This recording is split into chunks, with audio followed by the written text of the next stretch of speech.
When Lila met Adrian, it felt like gravity had shifted. He wasn't just charming, he was intoxicating. The kind of man who made eye contact like it was a secret. He wrote her poetry on napkins, kissed her forehead in public, and said things like, "You're the only real thing in my life."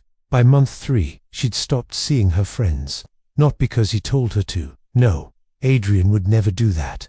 He just sighed a lot when she talked about them. Said he felt forgotten. Said she glowed less when she came home from being with them. So, she stayed. By month 6, he was all she had. She lived in his apartment now, because her lease was a waste of money.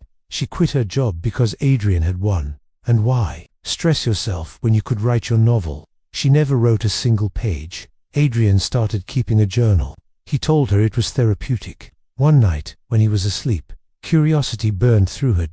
She opened it. Every page was about her, what she wore, what she ate, who looked at her in the supermarket, what time she went to the bathroom, what she mumbled in her sleep. It wasn't love. It was surveillance. When she confronted him, he didn't raise his voice. He just laughed, not angry, just entertained. "You needed someone to take care of you, Lila. Don't pretend you weren't lost before me." She tried to leave, but the locks had been changed. Her phone was gone. Her bank account was empty. "You're being dramatic," he cooed as she backed away. "I wrote you a new poem."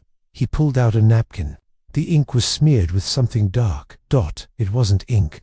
Lila didn't scream, not out loud. She just stood there, eyes fixed on the napkin in Adrian's hand, the words blurry, dripping with blood. "It's mine," he said softly, smiling.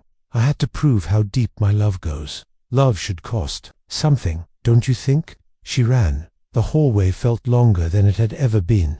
Every door she opened was locked, every window barred. The house, his house, had become a mausoleum built just for her. He didn't chase. He didn't have to.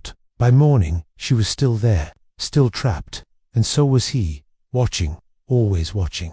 Days passed. He read her his journal aloud. Thursday, Lila blinked 872 times. Her hands shook when she reached for the water. "She still doesn't understand I'm all she has." She stopped eating, stopped talking, and that's when he smiled wider, a gaping wolf-like grin that said, "Now you're finally mine." One night, she looked in the mirror and saw someone else, someone hollow.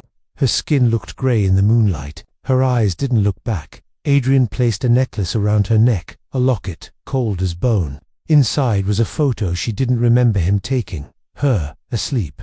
His hand curled around her throat. He whispered, "Even if you die, I'll keep you." 2 weeks later, when the landlord broke in after reports of a strange smell, the apartment was empty. No Adrian, no Lila.